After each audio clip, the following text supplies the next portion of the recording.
And welcome everybody. I'm Steve Lander, Director of Pavement Management for Withers Ravenel. And I don't know why, but I have a splitting headache today, so I'm going to have to push through on this on this presentation. Anyway, just a little humor for Halloween. Welcome everybody. So today's Lunch and Learn is the City of Durham's microsurfacing program. Hope everybody's well. And the intent of our Lunch and Learns is to introduce new practices and products, and hopefully you broaden your maintenance toolbox to maintain your roads at the highest level of service for the least cost. And although it's not a new product or practice, it could be for you. And so anyway, hopefully you'll gain something from today's presentation from the city.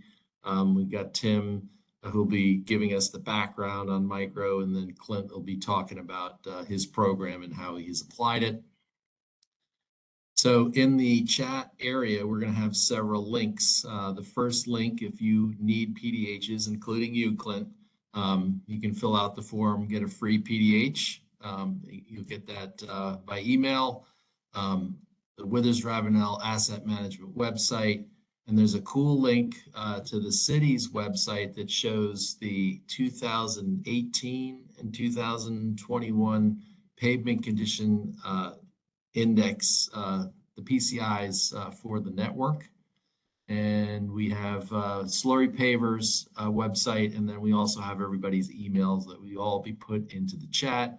So like I said, everybody will get, who needs it, will get one PDH for this Lunch and Learn.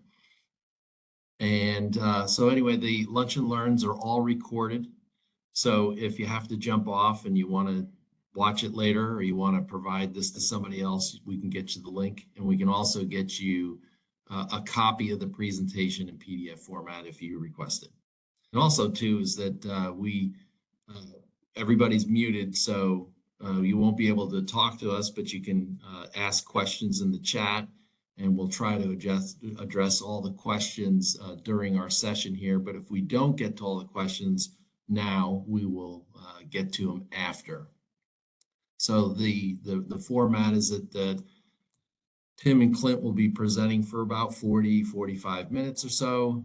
And we'll take questions, and as if they're pertinent to what they're talking about, we might interrupt them to get an answer, to create somewhat of a conversation rather than just a presentation. So the introductions for Clint Blackburn and Tim Herbst. So Clint has been, he's an engineering manager for the city, and he has been in his career for 29 years, 15 of which has been municipal work, 10 with the city of Durham. Clint is a supervisor of the contract management group for Durham's Public Works Department. His group runs asset management programs for streets, sidewalks, and bridges. And I'm going to have to say that he's very passionate about pavement management, exclamation point. As is Tim Herbst, as he's a road pounder. He handles the business development for Slurry Pavers. He's a seasoned professional in the field of pavement preservation and rehabilitation. A robust background in civil engineering, extensive experience, and he focuses on fostering relationships with clients, stakeholders, and promoting innovative solutions such as microsurfacing. And with that, I'm going to turn it over to Tim to start off. Good morning, guys. Well, thanks Steve and Withers for having myself and Clint this morning, but I want to get into it and talk a little bit about micro, and then I'm going to actually tie in some chip seal at the end when it's used in conjunction with microsurfacing as what we call a cape seal, and both of these processes are used extensively by Durham. So as Steve said, with Slurry Pavers, they have been in the business since 1966. Whitehurst was acquired by Slurry about 10 years ago and does our chip sealing for our company in anywhere from southern West Virginia down to Savannah, Georgia. So that's actually Steve Lander on the back of that spring-loaded emulsion applicator, and he's ensuring that it's the proper height based on the speed of the horses moving forward. So, anywho, State of the art. oh, Steve,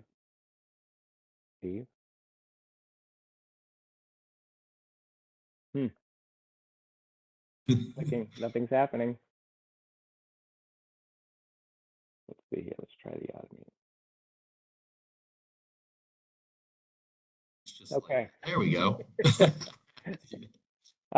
So microservicing, it was actually, it's the evolution of a product we all heard about, slurry seal. Slurry seal was developed back in the 1930s, brought to the United States and utilized in the 1960s.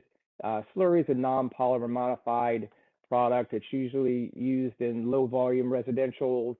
You can only put it down 1 stone thick. And so at the reasoning for making a more robust product, over in Germany in the 1970s, the development of microsurfacing occurred, brought over to the United States in the 1980s, specifically to do wheel path rutting, skid correction, stuff of that nature. It is polymer modified.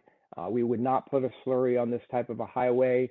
This is microsurfacing. We can stack it thicker. We can put it down in upwards of a 1/2 inch thick. In this type of application. And then when doing rut filling, we can do rut fill 1.5 inches, 2 inches thick. If those wheel paths would have been rutted, we would fill those up first and then put a top coating of microsurfacing to tie it all in. So pretty versatile product that has a lot of North Carolina people on here. It does have a supplemental specification. Most states have either a supplemental or a permanent spec in the spec book for micro. And the popularity of it, even though it's been here since the 80s, it may be new to you, it is very popular with state agencies, local agencies like Durham, and continues to grow with reasons being because of asphalt prices, right? So, since 4 years ago, we've seen a 43% up and down type of deal increase versus 4 years ago, and still the price of asphalt is very high. And so not just doing it because of the cost of things, but also because of the benefits of using it. And you do the right thing utilizing Withers numbers and what Steve provides to you as far as your ratings are concerned. So the idea of doing it on the right road at the right time, obviously we've kind of heard that a lot over the years, but doing it on maybe some roads that we didn't think about because, where we would want to do asphalt, but we just can't afford because our budgets haven't grown. But the need to do something has. There's a pretty cool website out there called roadresource.org. And so when you guys obtain your pavement condition ratings, you can take those numbers and plug it in to this website. You can drill it down to, what type of surface distresses are you experiencing, what's your road type, concrete, asphalt, and plug that in. And once you plug in your numbers, it'll basically spit out what type of processes are applicable for that particular rating. And there's multiple processes, and usually what's acceptable to the public, what's acceptable to the administration, what are the economics of the situation kind of drives those decisions. So to kind of show you after you've done that, you can actually go in and play with optimization. So the conventional approach is we're doing 4 mill and fills, right? So if you're following the gray graph, you're starting at A and it goes on down into F, and we're going to mill and fill and we're going to take it back up. You do those 4 times. These numbers are a bit antiquated, but the relevancy is there that, you're going to spend around $200 million for 4 of those actions. But if you use an optimized strategy, such as doing some sort of a rejuvenator or reclamite, crack seal, and then microsurfacing along the line, you can basically achieve the same amount of years as you would doing those 4 mill and fills at much less the cost at around 80 million. So just knowing, but the important part is knowing what to do and when, and that's how Steve's PCR numbers clue you in as to it's time for maintenance. And so the idea of getting 12 years or 11 years in milling and filling, the goal is to get 30 years of pavement life. And I know Clint has talked, he wants to get 50 years. Not stealing his thunder, but he wants to get as many years as possible by utilizing these type of maintenance processes. Hey, so Tim, important too, and hey, Clint, nothing wrong with shooting high, but when you're applying those treatments, you are higher on the curve, so your level of service is higher for a longer period of time rather than waiting for it to get to where you're having to use treatments that cost more money at a Exactly. lower level of service. Your reactive maintenance is most Right. expensive, right? So your pothole patching, emergency milling and filling. So if you don't get to that level in needing to do so, you maintain an overall number that's higher, more serviceable, less expensive to maintain. So that's the goal. I found this fact sheet through Kansas LTAP that I thought was kind of, for a small town, kind of a neat little job story, But keeping it simple, small communities can implement a pavement management system to meet their needs. And so they started off as very simply gathering data in an Excel spreadsheet, right? Obtaining their numbers, understanding what repairs are applicable for those repair numbers or for those PCR numbers, what it costs and what do we do and taking care of everything around it. I know Clint may talk about it, but he's now putting a decent amount of money into his sidewalks. Now that he's got kind of an idea of his roads and what direction they're going with that, we want to bring everything up around it. And so the condition rating from year 11 to year 14, less red, more green. That's what we're looking for, a more serviceable level. So getting into microservicing specifically, as I mentioned, most states have its own specification, and what's really going to differ is going to be potentially the application rate, which is going to be the pounds per square yard, which is going to be your dry aggregate weight, right? You're going to be somewhere nominally between 18 and 22 pounds of a product, which is going to yield about 3/8 of an inch thick of product. And what it consists of is a polymer modified asphalt emulsion. Remember the slurry, non-polymerized.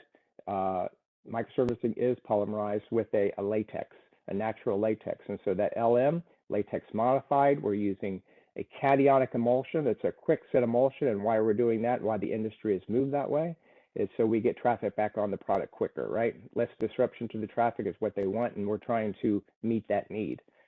It's really, the temperature is right around body temperature, 95 to 100 degrees. So it's not going to burn you. It is categorized as green.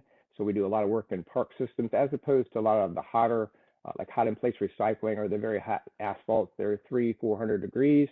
This is very green product that is very low impact and stuff of that nature. So we have aggregate that is granite. The largest size is 3/8 down to P200, which is your sand. So your thickest application on a single course is going to be about 3/8 of an inch. The additives is a different reason is categorized compared to slurry. So we chemically break it and chemical cure. So much of our DOT work is at night. You can't put slurry down at nights because it is reliant on the sun. So with microservicing, the chemical break, chemical cure, get in, get out, and get road back or traffic back on it as soon as possible is very, very important. We speed that up or slow it down based on humidity, et cetera. And then Portland cement, about 1%. And if you think about cooking and you're making a roux and you have flour, it makes it all come together. Same thing with Portland cement, makes it all come together and coalesce. And so those all go together. And newly installed microservicing picture on the left, this is actually Durham. And at the time, we were resurfacing very old microsurfacing from many years ago. But that's kind of what it looks like. Very brown, very homogeneous looking. After about 10-15 minutes, picture on the right, the water gets up out of it, those chemicals react, and it turns black. So that's really, that 10 to 15 minutes is what we need before traffic can cross, really cross on it. So if Mrs. Smith needs to get out with her car, we ask her that, if you can wait, that 10, 15 minutes and let her cross after that, we just ask her not to turn in it into the unpaved lane and go. So very,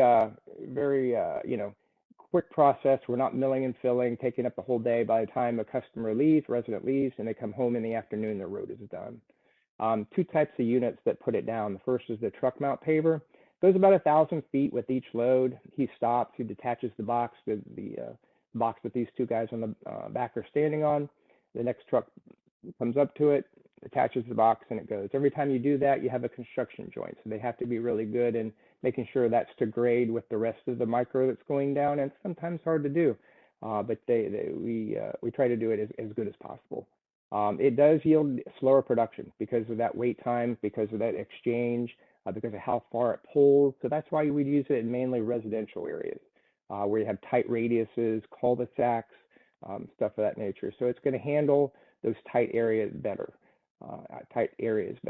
On DOT, we may do truck, rest stops, crossovers, but let this big boy do the bulk of the work. It's our continuous paver. He's going to maximize production. So to be honest, I don't know, we're not using a lot of our truck mounts. The continuous, they're modifying it a bit, smaller crew, and bringing that into residential areas, i.e. Durham, where we're maximizing production. So that, what does maximizing production do? It makes less joints, obviously, but it also reduces costs, because the more square yards we can put down in a day, the lower overall unit price you're going to obtain. So that's one of the benefits. But moreover, the production that's going to get, you're going to find these on DOT projects, long poles, MLK Boulevard going through Durham. You're going to have the big boy getting a lot of production down in a short period of time. There's some prep work, obviously, we have to do before microservicing, and one is that we have to remove the thermoplastic markings. There's a incompatibility, the sheen, the slickness, the film, the top of the thermoplastic marking needs to come off. If you've got a couple, 3 layers of paint that may be flaking, that's unstable, that's a good idea to have that milled off. But you're not looking for 100% grinding of it, and sometimes we're called out, you didn't remove all of the thermoplastic marking.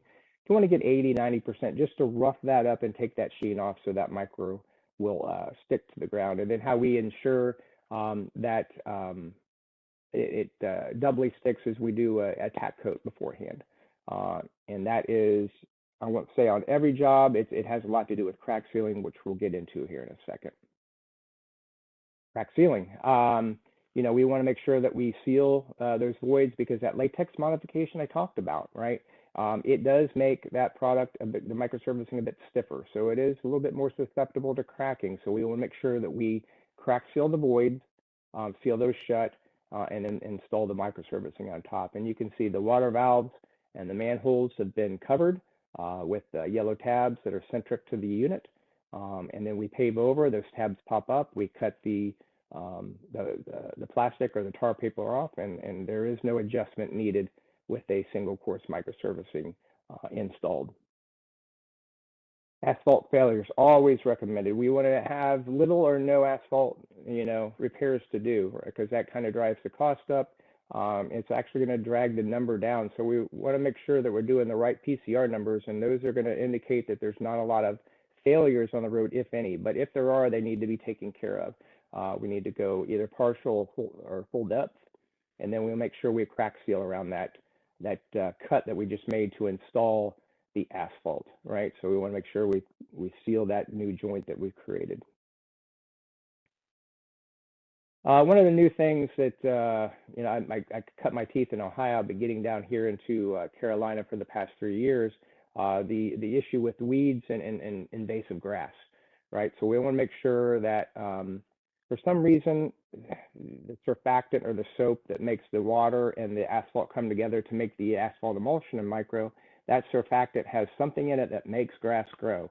If anybody lives in the country and they've planted grass seed and put hay down and then sprayed asphalt emulsion over the top of it, it almost acts like a fertilizer. So what we want to do is we want to go in and spray, get rid of the weeds, but moreover, kill the roots. We'll come in and eradicate anything left, and then we'll clean it up and then put the microservicing on top. A lot of times in the past, we used to do it and be licensed, but most contractors are not licensed. So if you have somebody within your park system, or put it as a line item, and then contractors like Slurry will sub that out and have that done. But a very good thing to do, very inexpensive. I'm talking probably maybe a dime per square yard. So 10 cents a square yard is a great investment for not having that grow back through the product. What kind of roads do we want to put these on? We've talked about the good ratings, and picture on the left is an old chip seal road that the fog seal is wearing off, and so a great way to enhance the road, bring it back to black, and give it a nice asphaltic look. Center picture is from Rollsville. which Withers had a lot to do with, and a road we did not do, but it could be a microsurfacing candidate. Go in and crack seal the voids, and then lay down the microsurfacing from gutter pan to gutter pan. And then the picture on the right is from Division 1 out near Hosky, North Carolina. And that's probably the most amount of crack seal I'd want to see on a road without thinking about doing a chip seal in lieu of the crack seal. We'll get into that cape seal type process in a minute, but really good candidates for microsurfacing. Not good candidates, right? We've got failure. We've got a lot of crack sealing. You can see the crack sealing on the right's been picked up with plows, or just because of the heat and picking up on tires. Just too much crack seal, and the bonding with the micro is sometimes an issue. But yeah, anything like on the left, we want to make sure that that's repaired. Or if the entire road looks like that, that's definitely not a candidate for microsurfacing. Do you have a question, Steve? Or? No, yeah, and the one on the right, if whoever's putting the crack seal down needs to stop. They're wasting material. Yeah, and what is the pay item? By the pound, so they're getting paid a lot of money, right? It's a lot of money right there. Yep. Microsurfacing candidates. So a agency in southwestern North Carolina had me out. Is this a microsurfacing candidate? I asked the question. It's 50-50, yes and no. Can you put it down? Yeah, you're going to probably preserve 90+% of the road with micro in between the slabs, but you've got these deep cracks that they tried to crack seal and it sunk down because it's just too low. That crack is going to come back through in a very short period of time. I don't care if you put micro, thin lift asphalt, 1.5 inch asphalt, it's going to come back in a short period of time. So understanding expectations is very important, but I told them that I wouldn't be comfortable doing that for fear of, people saying it didn't work, and that's not what it's designed for. Is that in Oxford? No. You want Looks to know like where? Oxford, North Carolina, anyway. But you do have the option to patch that center. You do, and it's but you've got thousands of feet of this to go in and cut out, 2 feet. One, it's kind of hard to get compaction. 2, it's very time consuming, and 3, it's very expensive. So you have to ask yourself how much of this patching do we have to do? If it's just a short section, patch it. If it's not, if it's the full length of the road, then maybe it is probably not. Yeah, it was kind of indicative over every street in this whole subdivision. And so that's kind of the backstory. But to Clint's point, absolutely. If it's isolated in nature, then absolutely you go in and cut that out and replace it. But yeah, it was looked too little, too late, and they should have crack sealed a long time ago, and we wouldn't be at this situation. But evidence of an agency not cutting it out and just putting crack seal in and then microing over the top of it, and we have this situation. So it kind of sunk and then it cracked at the apex on either side. You could go back and re-crack seal. There's a product out there called Mastic 1 that if we could go in and do that over the top. Mastic, anytime you hear mastic, it means that it has aggregate in the product. And so it's a crack sealant with granite aggregate in it, and it would really fill that void up kind of nice, but very difficult to get it to grade with the rest of the pavement. And so you would have like kind of maybe mini speed bumps everywhere you'd see that. But if that's better than having to incur the cost of milling and filling the entire area, and they're probably almost in a full depth reclamation situation where you're not able to capture all of that cracking at 1.5 inches. So, but yeah, this is the end result. Is that acceptable? Some people say yes, I can live with it. Others are like, why did we pave the road? Yeah. But it's all about expectations. Yeah, exactly. You got to let them know that this is what you're going to get if you do it, right? So, but maybe you extend the life on the rest of the pavement, and what's the lesser of two evils here? You preserve. That's right. That's right. Push it out. Yep. I'm not going to get too deep in the weeds with this, but it all comes down to aggregate choices. And so I talked at the onset a little bit about dry aggregate weight. Well, this is what we're looking at. If you're residentially, you're going to probably, you will have a type 2. It's smoother. There's more fines built into it. So you can see on the 3/8 side or size that, it's 100% both. But as you go to the Type 2, there's more fines in the 4 and the 8. They're greater numbers than the Type 3. So the Type 3, we would do more interstates, agriculturally to handle that type of heavy traffic. Rut filling in a 2-course system, we would do a Type 3 in the bottom to do some minor rut filling and then put a Type 2 on top of it. The inclusion of a double application has been added to the North Carolina specification just for that very reason of doing a little bit of rut filling, putting a Type 2 on top of it. City of Greenville, North Carolina, all they want to do now are double course micros because the thicker it is, which if you do a 2-course system, it's going to be, the smoother it rides, right? And a little bit more investment, still way less expensive than milling and filling with asphalt, is going to yield longer life and happier residents. So just to let you know, there are choices out there. And we won't get into asphalt residuals, but yeah, there are choices with aggregate. I want to kind of address some of the issues that, because of the heat and humidity increasing, I think it's important to talk about, again, expectations. And we're going to be doing this in Durham. The picture on the left is microservicing scuffing. We let it cure for an hour and a half, 2 hours, but then obviously we have to turn it open to traffic. So you have a lot of trucks coming out of driveways and making their stop and then making their start. It can scuff. It's not detrimental to the it's not structural, but to the product itself. It's not taking it all the way down to the original pavement. It's just kind of scuffing the top of it. It's not a detriment to the micro. And just to know, again, about expectations, these types of markings will wear in as it wears, because when micro wears, it wears from the top down, right? So just in comparison, it was a 2-year-old asphalt on the right, and it's marking, and it's 2 years old. Just because of how high, if you got 130, 140 degree pavement temperature, it's going to do that. And so what we're doing in Durham and offering in our cul-de-sacs and narrow roads where you have a lot of this tight turning is, if I don't know if you follow my cursor here, but we typically do a 64-22 asphalt. That all has to do with temperature. So that 64 is the high temperature in Celsius. We're going to move the 64-22 to a 70. So that 70 is a stiffer product, which means it won't scuff as easy.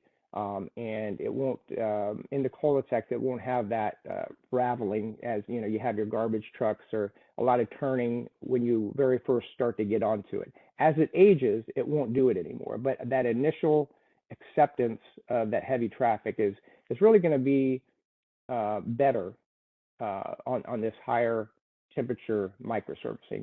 We did some of it in South Carolina, down in Charleston, in a naval base in a parking lot. It turned out great. So we're going to be doing this in Durham and offering it to our customers in this hot and humid area.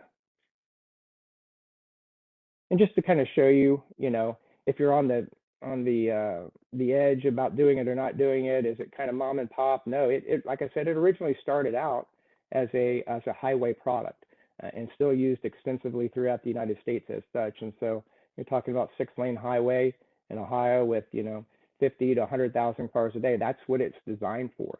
So in your local agency, it can do a lot of benefit and provide good service life for not a lot of cost. West Virginia, same thing, traveling on Route 2 that parallels the Ohio River from Wheeling to Moundsville, all microservicing. This is a test project that we're in the middle of with the NCDOT and Scotland County and Division 8.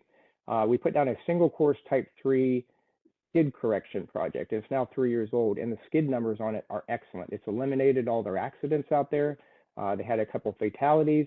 So putting a rougher texture with the Type 3, which we talked about, less fines, is specifically designed to handle traffic issues out there.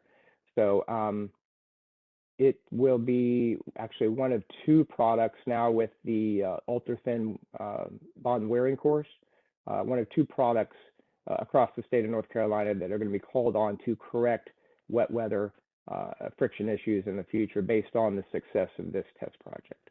So pretty good, very versatile product with a lot of ways it can handle multiple issues out there. Hey, Tim, we got a question.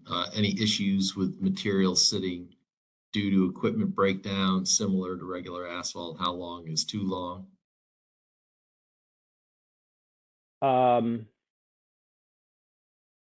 I don't understand the question, honestly. I mean, So yeah, it's like how long can the material sit? If something breaks down and you're just sitting and the material sitting in the box or sitting in the equipment. I really haven't incurred an issue where the paver is broke down to where it sits in the box. If it does, if it would happen to break down and the box is full, then they would just detach the box and then remove everything that's below it, which they actually do that quite frequently when they come to a certain position and they know they have to clean the strike off rubbers.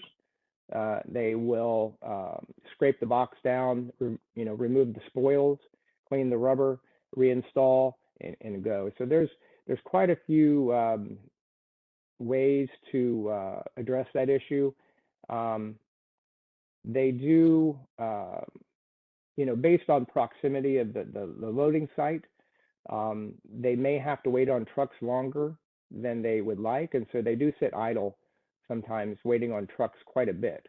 And that would, I guess, mirror the question as to things kind of sitting. But they do, when they have they're empty, they'll pull everything out and it will be sporadic in the way it comes out of the box to empty.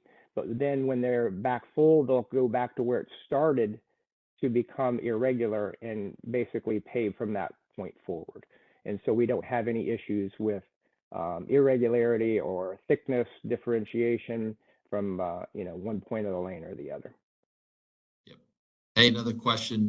When do you typically stripe after you micro?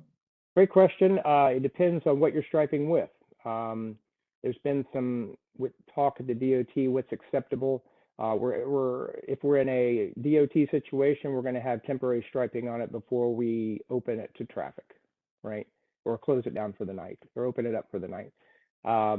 But generally, if you're in a residential setting, it's recommended to wait about 5 to 7 days on that regular paint, and then 10 to 14 days, preferably 14 days on thermoplastic markings, right? So what we're talking about here is a water-based product, right? So with the asphalt emulsion, with water in it, we want to make sure that that is fully cured out before we put the paint down, and specifically the thermoplastic down. But if it's still tender and still not fully cured out, you're going to trap that out and you're going to ripple your thermoplastic marking, and it's not going to have long life.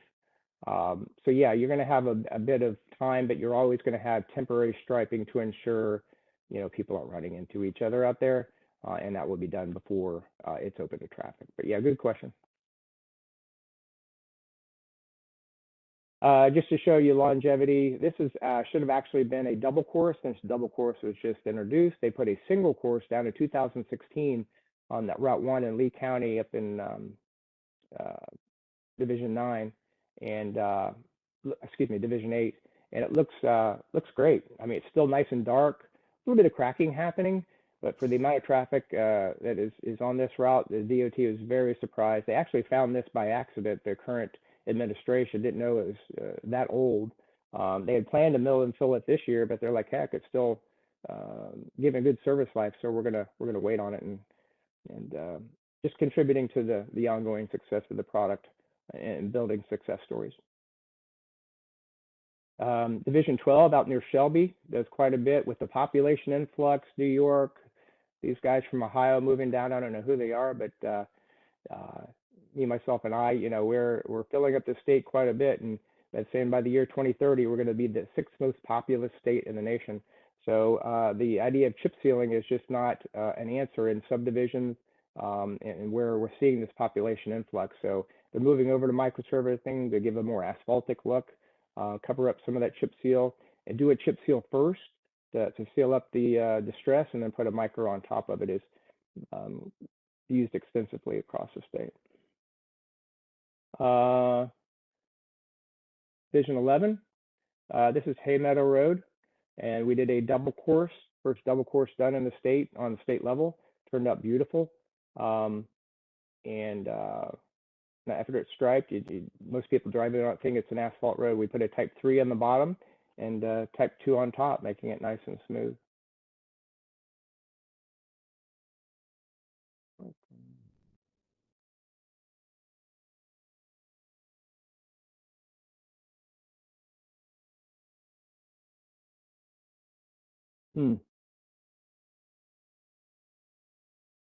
Lost my ability to forward, Steve. Technology. There we go. Division 9, Winston-Salem. This is Vienna Dozier Road. And again, a double course, type 3 on the bottom, type 2 on top. Very lengthy road. It's about 9.5 miles. And because of this, that division is going to be doing more in and around that area. Division 4 around Wilson. This is the type 3 I talked about as a standalone because a lot of agriculture, heavy combines, and we want that beefier aggregate out rurally. So it holds up to that type of traffic. Same division, Wilson, but now we're going into the subdivision. So we're going to go down to the type 2, not down, but over to the type 2. Nice contrast to the driveways, bringing back curb appeal, darkening the road, keeping water out, extending pavement life. That's the goal of it all at a very minimal cost. Over in Division 1 by the ocean, Hosky, Edenton, did quite a few quarter-mile, half-mile in each of the counties in that division. So very happy with the end result. Made a few modifications as far as the strike-off mechanism and texture, basically just for aesthetics. Other than that, the product is doing exactly what they wanted compared to doing nothing or chip seal. That again is just not acceptable in these types of environments. Down in Charleston, South Carolina, we were talking earlier, Mackenzie Kelly there. Double course application on a bunch of roads, both rurally and in and around Charleston, North Charleston. Just a very, very good agency to work for, and they do a lot of innovative things, and microservicing being one of them.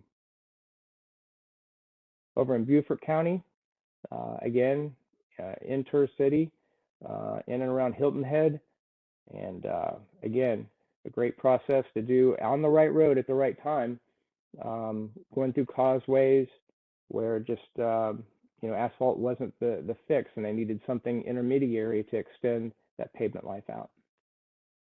Not Beaufort County, but Beaufort County. Beaufort, North Carolina, Beaufort, South Carolina. Yeah, I'm just messing with you because they're both right. I know enough to say I agree. Yes. City High Point, nice program this year. Again, we were dealing with a little bit of the cul-de-sac issue. We double course some of those to try to alleviate the raveling, but hopefully in the future we can institute that higher asphalt or the harder asphalt content, and we'll solve some of those. But Mr. Hicks, I don't know if he's online with us or not, but according to him, 98% of the project was successful. We just need to do better work in our cul-de-sacs, and we're addressing that.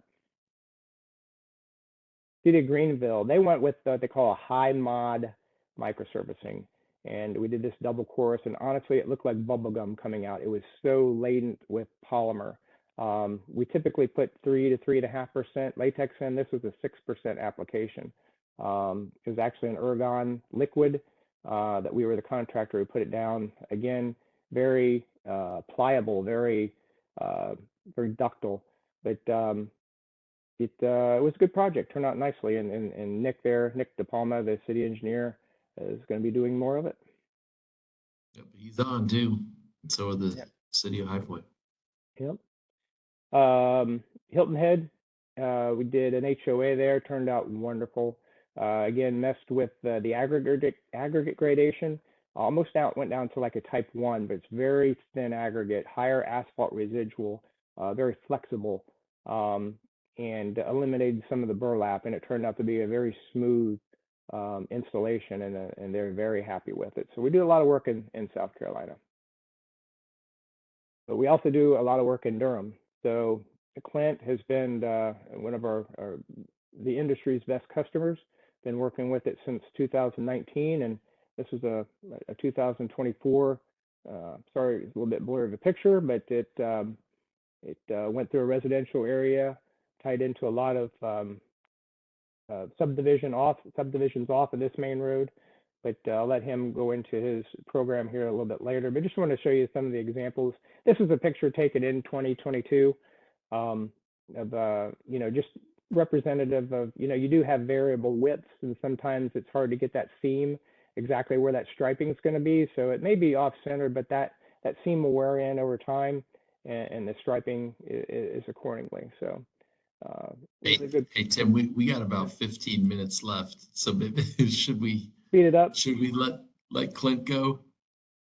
Oh, I'm sorry. I like to talk. It's Let me see if I can get through it. We got you going, I'll get through it, and I don't have that many to go. So just show you the depth of and breadth of what we do. And we do chip seal, and it's important to know the compatibility. Well, I'm going the wrong way. That's fine. Spray height has to be correct. You want to make sure you pick the right application. You want 50% embedment. We're going to roll it obviously and sweep it, but then we put it on below with lower PCR values. You wouldn't crack seal all that. You wouldn't want to do all this crack seal. And then HOAs, we chip sealed it. As you can see, we're not hitting the gutter pan. And then we put the micro over top. That's our Cape seal. So I'll let Clint go now, and I'll get to. Do you want me to click, Clint, or? I'll just share my screen. Okay. Hey, Tim, we got you going. You were asking me questions, and That's okay. I kind of get. Can y'all see my screen okay? Yes. Yeah. Okay, great. All right. So City of Durham. So just a real quick, we're about 300,000 people. We're growing about 1.6% each year. So we're managing about 1,500 lane miles. What a lane mile is to us is about 12 feet wide, a mile long. So it kind of normalizes things so that we can compare apples to apples. And our network is increasing about 1% per year. Are my slides advancing? Yes. Let me do that. How about that? Is that better? Okay. All right. So optimization. So we use an optimization methodology in Durham. What that means is maximum benefit. So trying to figure out exactly the maximum benefit for each road. So you heard Tim say the right road at the right time, the right treatment at the right time, right? So looking at your PCI, figuring out what the best treatment is for that road, and then trying to maximize the benefit. And for us, really, that's Cape Seal, and I'll be talking more about Cape Seal. So we also have a traffic classification. So we're looking at what volume the road is, because they will degrade faster. So making sure that we are hitting our thoroughfares at a timely manner. And then also in Durham, we have a pretty robust equity lens that we attach to things. So we're reordering things slightly based upon the historically disadvantaged neighborhoods, and making sure that we are being responsive to our residents. So a pavement presentation isn't right without a degradation curve. So here's your degradation curve for today. It's not showing it. Oh, the pointer options, laser pen. Can y'all see my laser pen? It's tiny, but you can see, it's like little, made a little. It was bigger yesterday, wasn't it? I know. Laser pointer. Oh, there you go. That's better. Yeah, that's it. That's much better. Right. So, so when we're talking about degradation curves, we're looking at where is it falling off. So in the mid 60s here is really when things start trying to fall off that degradation curve. So if we can so if we look around and try to find all of our roads that are about to fall off that, and then we're looking at hitting them with a Cape Seal. So for Durham, what is a Cape Seal for Durham? It is a single chip seal. And if you remember the picture that Tim showed there at the very end, when the chip seal was about 6 inches off the edge of the curb and gutter, because we mostly have curb and gutter in Durham. And the reason we do that is because we don't want there to be a drop off at the gutter pan, or we don't want to have a drop off at the curb ramp, because we have PROAG that we have to meet, ADA standards that we have to meet. And then we micro to the edge. So if we can hit that, and then if you see here, here's an example of what a cape seal does, is here it shows it bumps up. There's different methodologies. Some say that it holds it. The easier, when you're making a model, the easiest thing to do is give it a point bump, because the model doesn't understand hold it steady. Because what you're basically doing is when you have a road and you put either a micro or a cape seal on it, you're basically putting it in a time capsule. You're delaying the degradation of that road. It's still going to slowly degrade, but on a very much slower time frame. So if you have a road that has a good, even though it started cracking, but if it hasn't started subsiding and you still have a really good base under that, throw a cape seal on top of it. In fact, we found, we were showing some folks around our program, and we ran across a road that we had actually cape sealed. It was in the mid 50s, and we cape sealed it, because we were doing a bunch of work around it, and we were like, well, let's just hit it and see what happens. It's still sitting in a mid 50. I mean, the road itself looks great on top, but you can tell that there's something going on underneath, but it's still holding. Which means, and it's a thoroughfare. So the fact that I'm able to hold something even at a 50 and keep it from degrading further has really pushed out my major rehab, my major maintenance way far out. So if we do look at a full life cycle, and this is in my opinion, as y'all heard, I'm shooting for a 50-year life cycle, which Tim will tell you is probably unrealistic. But if we don't shoot for the stars, we're not going to get to the moon, right? So this is like I said, I consider a truncated life cycle. So you repave, you bring it to 100 PCI, it starts to fall off. You're in the mid 80s. You hit it with a micro, you hit it with another micro. Then you kind of just ignored it for a while. It hit to its mid 60s. You hit it with a cape seal. You let it run down, and then you repave it. So what you would normally have as a 20-year life cycle, you've now extended to a 40-year life cycle. So you've doubled the life just on that right there.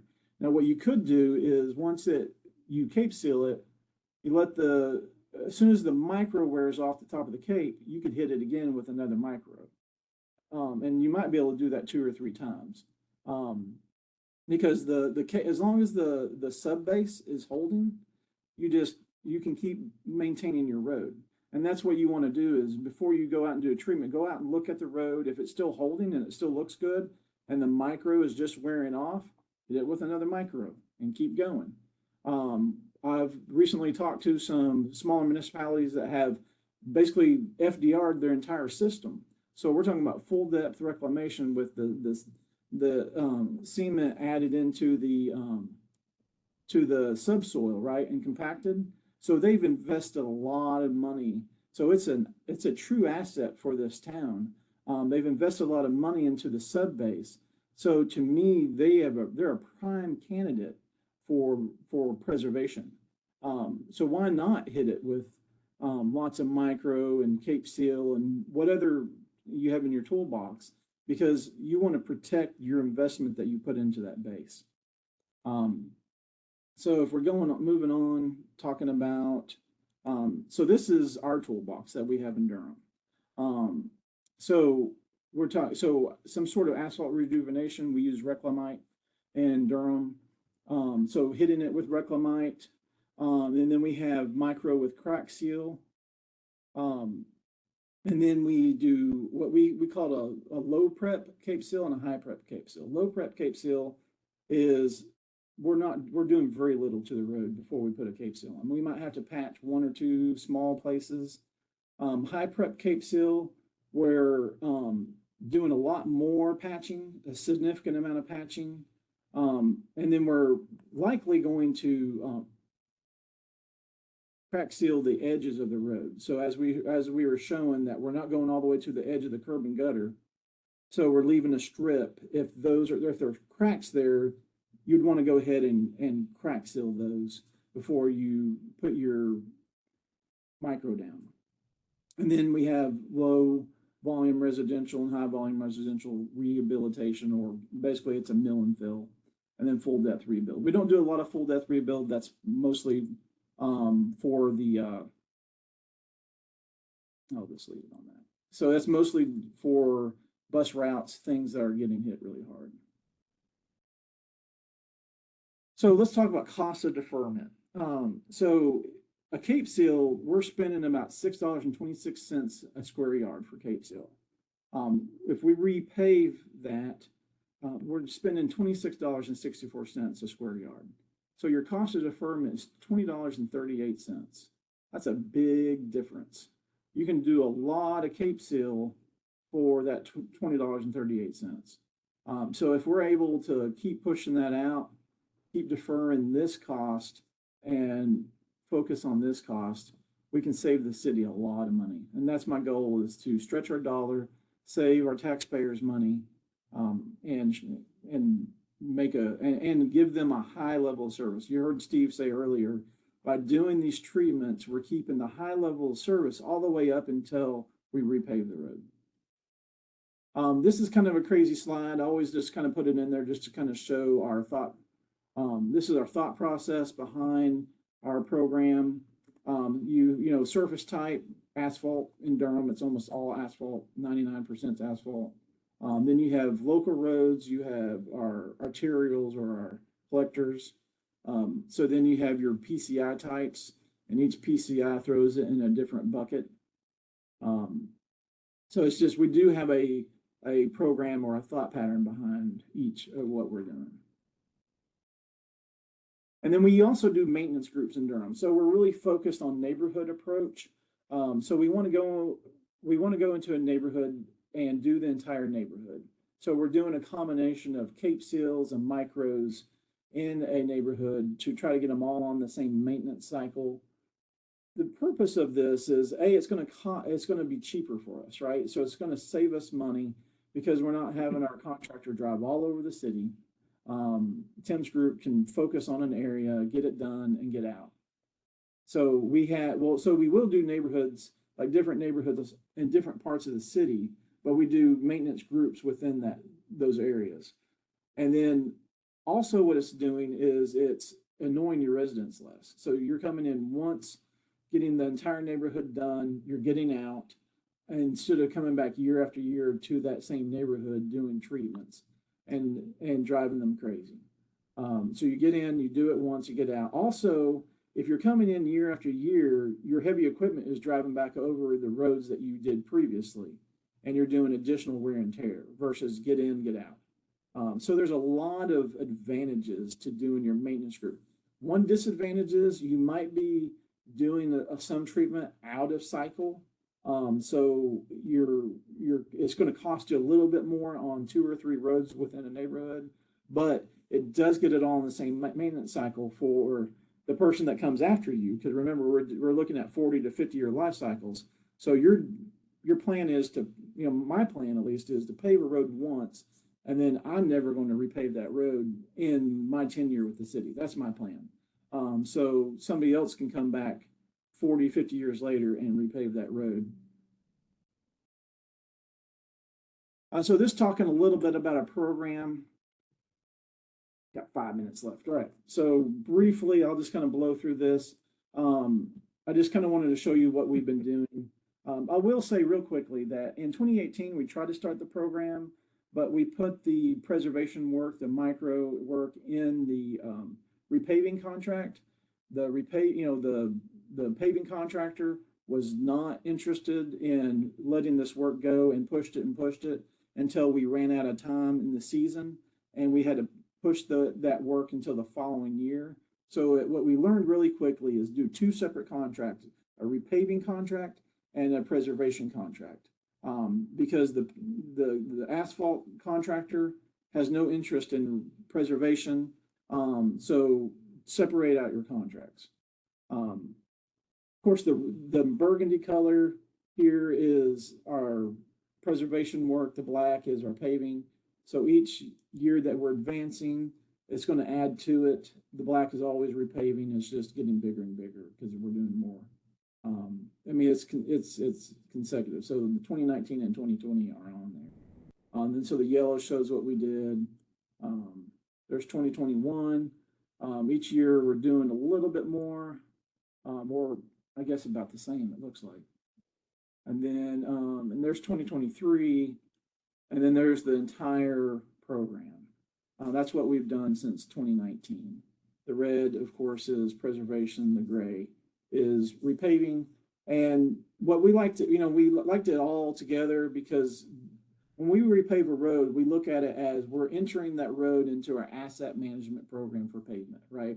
So, at some point that road's going to get reclamite, it's going to get micro, it's going to get a cape seal. So as soon as we repave a road, it enters our program, and then it's going to start getting the preservation in following years.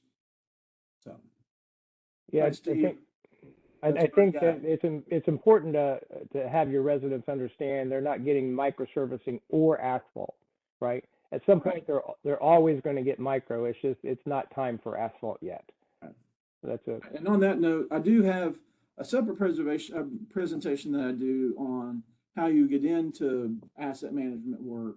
And we're talking about the education and how you have to educate both council and your residents. So if you're interested in getting into this, let me know, because there's lots and lots of things you can do to start a program.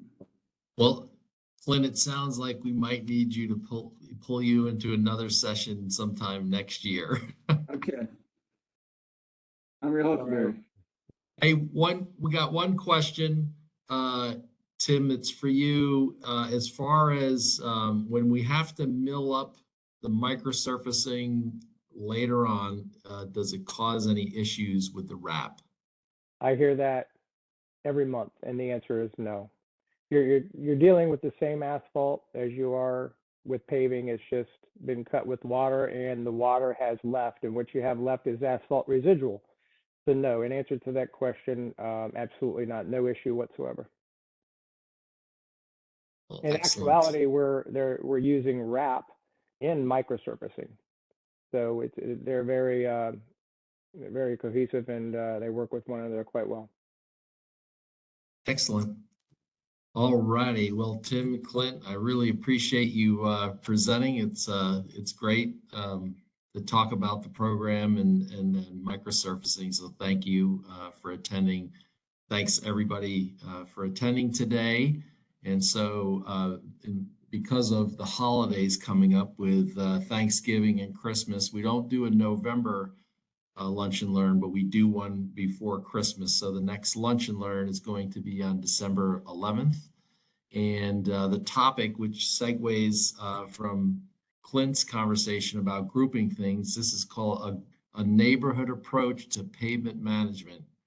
It just makes sense. And it'll be Amir Nazarate from Cary and myself.